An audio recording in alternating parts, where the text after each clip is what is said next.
Today we have some excellent news because the future of PlayStation is looking very bright right now because it's the darkest it's been in a very long time. And yes, that is very good because we're going to get to what PlayStation is planning to do in the future. But right now, make no mistake, PlayStation is basically imploding. And I'm not just talking about them canceling games left and right, but in their own management. Since recent news says that the games they canceled, well, the studios that were working on them found out at the same time as us. Yikes. Don't worry, nobody's losing their jobs, but yikes. But now, finally, we start to get a very clear picture of the post-Concord Sony, because yes, Concord's shadow looms long over the legendary legacy of PlayStation. That was alliteration. Thank you. So today we're going to dig deep with what's happening at PlayStation and why I believe that this is very good for the future of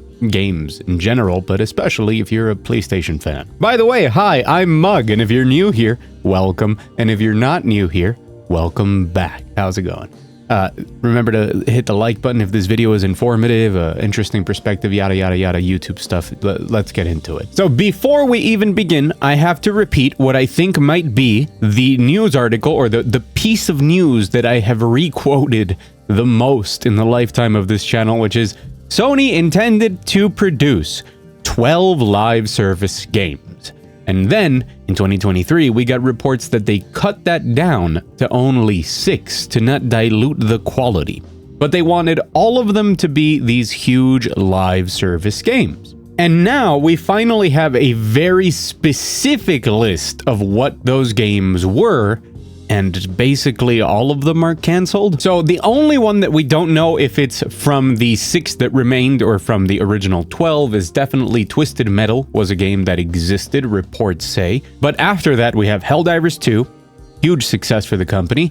Concord, we all know how that turned out. And now in a post-Concord world where they are reevaluating what is a good investment and what isn't, we now know of the cancellation of a live service God of War game by Bluepoint and a live service game by Bend Studios. Considering the fact that Fair Games is next on the list and reportedly still going to happen, which is the next game by Jade Raymond, the New Haven Studios, this seems like the list of 6, and it's fallen down to just 3. We also saw the cancellation of the Last of Us project by Naughty Dog, which now is exclusively making Intergalactic. Funny enough, I think that's a live service that people wanted, or at least I really liked the Last of Us multiplayer back in the day. And by the way, hi, Editing Mug here from the future, because this headline broke just before this video was intended to go live. They have canceled the Horizon MMO that was in development by NCSoft, but keep in mind that is not the Horizon multiplayer game, which is intended to kind of compete with Monster Hunter, that Guerrilla Games is making, okay? This is a separate project. Very bad news for NCSoft, but not technically part of the original list that Sony was working on. This is more of a mobile attempt, especially mobile focus to penetrate different markets anyways. Back to the usual video I had already made. So it doesn't matter which one, either Twisted Metal or The Last of Us, you want to put in the spot. We now know what were those 6 projects and where they are now. Now, this all comes from the hand of people like Herman Hulst, currently the president of PlayStation Studios, who we know from reports was 100% championing Concord. That was like his baby, 100% full steam ahead on live services. And that live service AAA bubble has now very clearly popped. To the point that Sony is willing to outright cancel enormous projects that had been in development, that Bluepoint God of War game, just to get the studios working on something else. Now, briefly, that recent report talking about those cancellations has been elaborated on by Jeff Grubb, who got some people talking. Turns out those studios didn't know that those projects were canceled until that news story broke. Which means that now they had to go into work and not really know what to work on. Now, from the source elaborating on this, this is very par for the course for Sony and what they wanted.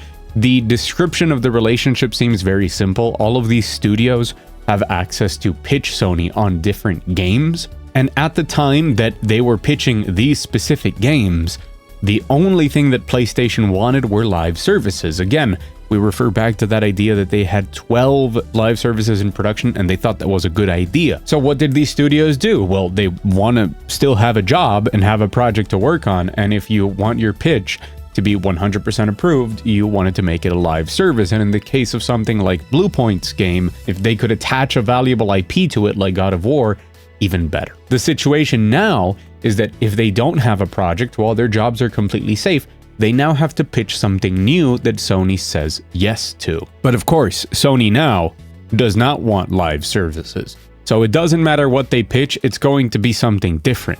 The question is, what does Sony want? What does PlayStation want? What does the market want? Well, that's something for the people involved to guess on. I'm going to give you guys a little bit of help here. Good video games, like truly excellent. Doesn't matter what they are.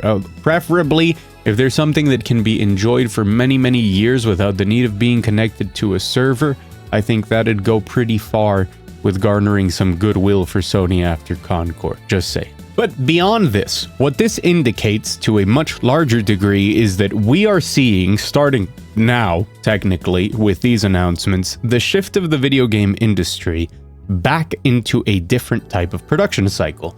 Instead of chasing the live services that they have been chasing for such a long time now, it seems that they want something different, which is exactly what I think that we as gamers have been asking for. I've said it many times, and many people have told me that what I say is dumb, but I still believe in the power of these giant companies to produce amazing games using the resources they have available, because otherwise, why do they exist? And so hopefully what this means is that they're going to push innovation, creativity, new IP, new ideas, ways to push games either forward or at least in the recent trend we've seen of games that follow a more nostalgic, classic game design of it's just like a very video game-ass video game and move on from there. However, the general idea that these studios didn't even know that their project was canceled before the news broke is a clear indication that there is mismanagement happening within Sony, which is something that none of us could have ever guessed from the reports regarding Concord and the amount of money that was put into that game and the whole process behind it. How could we have known that there was mismanagement? But it does also bring up some questions regarding Bungie, which Bungie and the people who have worked at it over the years and ex-Bungie employees seem to be everywhere and show up in the news very often in relation to a lot of projects, and especially recently, Bungie has not been doing well, announcing a ton of additional layoffs once again, with Sony being very transparent in how they're not bringing home the bacon, or at least the bacon that they want them to bring home, which, keep in mind that with these companies is always more than whatever you manage to do. But even given that, it just seems they were overall underperforming. On Bungie's shoulders right now exists another live service game that apparently wasn't included in that initial planning stage of the different services they wanted to offer, which is of course Marathon, their hybrid extraction, PvP, whatever weird shooter thing that looked really cool as a Marathon reboot, I guess, but we don't know much about. And additionally, on top of that, Bungie is working on yet another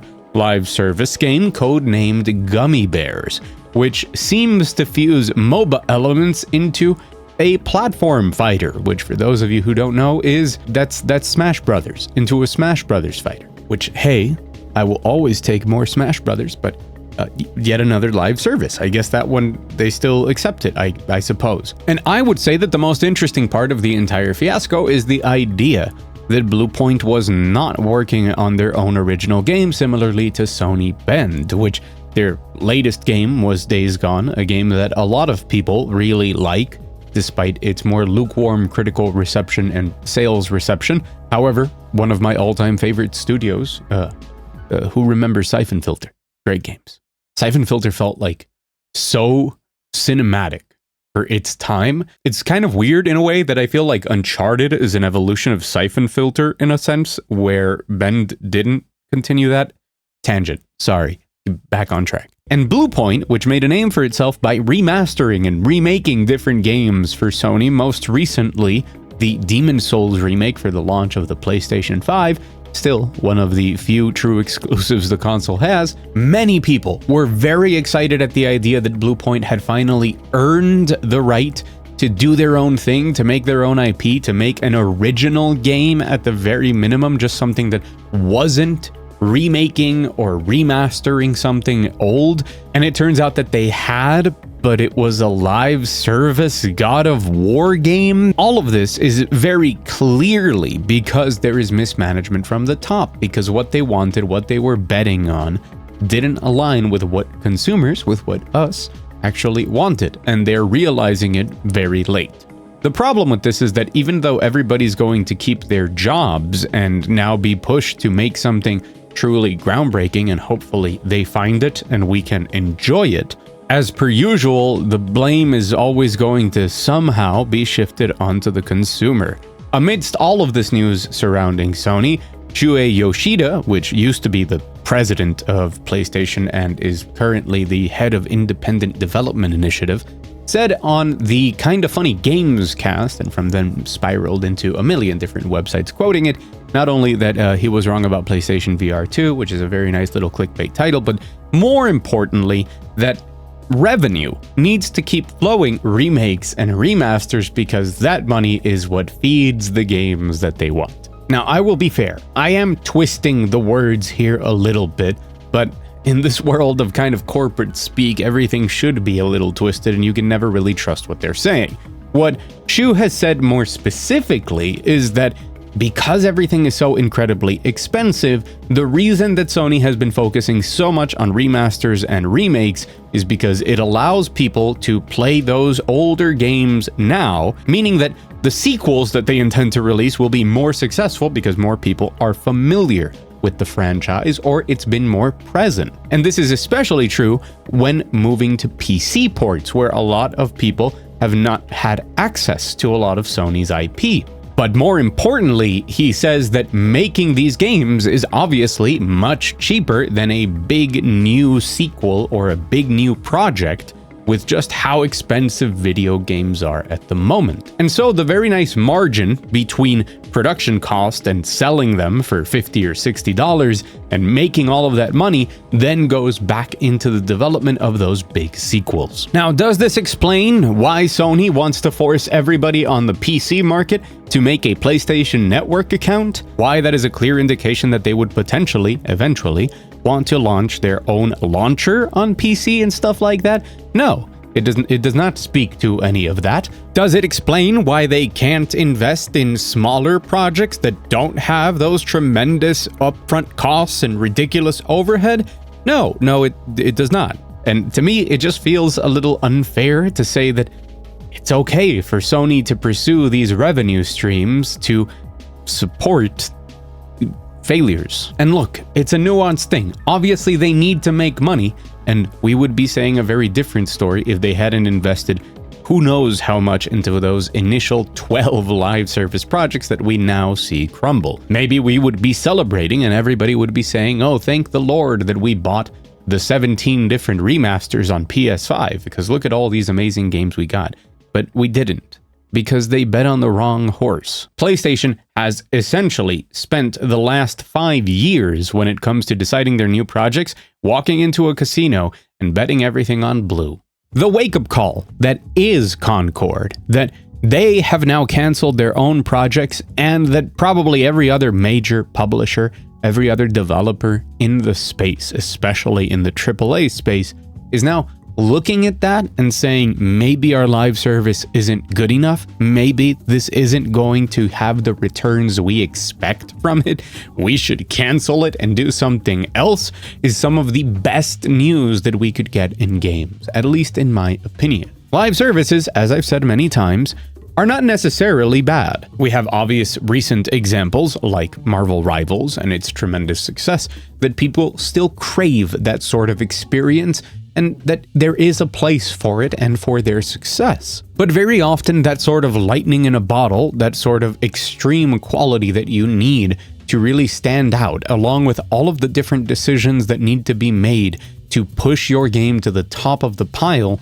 is not really viable for a market with 50 different competitors. Live services are a very natural evolution of basically anything that is multiplayer. And I personally would be surprised to see a multiplayer game released that doesn't have a live service component to it. That is to say, continuous updates with a certain schedule, maybe with a seasonal structure to better organize those changes and updates, because it just makes sense for that type of game. But not everything needs to be that. And while we apparently noticed this a long time ago, Herman Hulst and a whole host of other people had not. But now they have, and PlayStation is still very much a model to follow for a lot of different publishers and developers, and what they do, the decisions they make, do matter and set certain trends and raise certain questions in the mind of many other people who manage a lot of the funding that goes around. And so it'll be very interesting to see what Sony announces in the next 2 or so years as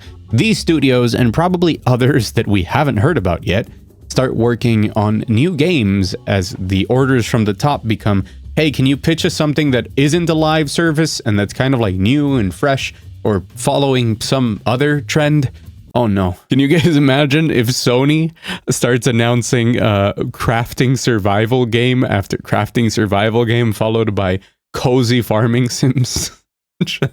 Anyways, it's just moving in a very different direction, which is funny to think about because it's kind of the direction that Microsoft has been moving towards recently, and not seeing success for it, which I think is really funny. The whole situation with PlayStation being the market leader and being like incredibly successful to the point where Xbox is now out of the race and just kind of a multi-platform developer.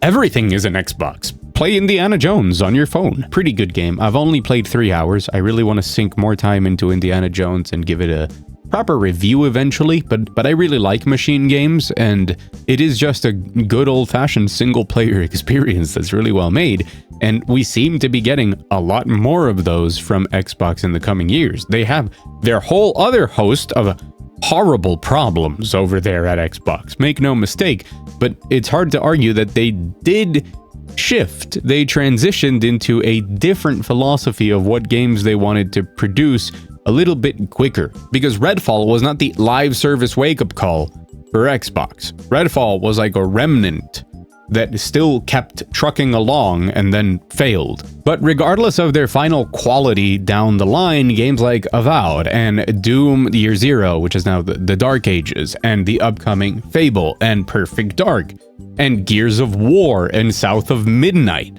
and The Outer Worlds 2. These are all primarily single-player games that are not going to depend on live services, except maybe Gears of War. We'll see how much they lean into that with that game. So these games are obviously in production for a very long time before and following a very different philosophy than what Sony did at the same time. And I think that's a really interesting picture, and it's also, I guess, interesting to look at it from the perspective of the success of one of them, in the case of PlayStation, which is really kind of like PlayStation wins by doing nothing, versus Xbox, who made that decision, you could argue, around the same time that Sony decided on those 12 live service games, and look where that's landed them. It's a very interesting flip of the coin, in my opinion. Because let's get it straight, the output of both of these companies has not been exceptional. I would argue that Sony's a little less so, or at least as a big PlayStation fan, I have felt very disappointed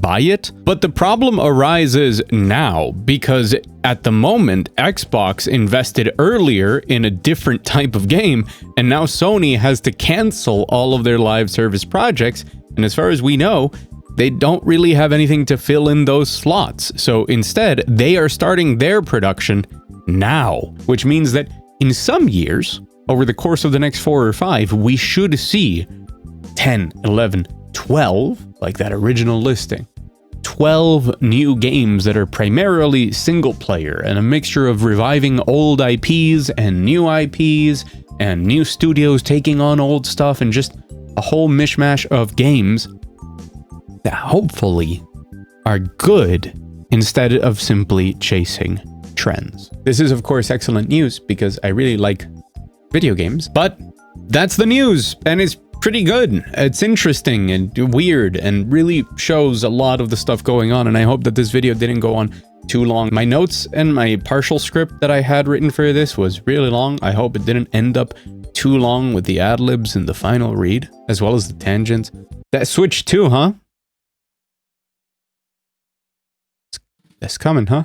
In any case, I hope you enjoyed the video. For me, it was a pleasure to make it, and I'm just really excited about video games, man. There's so much good stuff that I'm just happy to play video games. Always have been, probably always will be.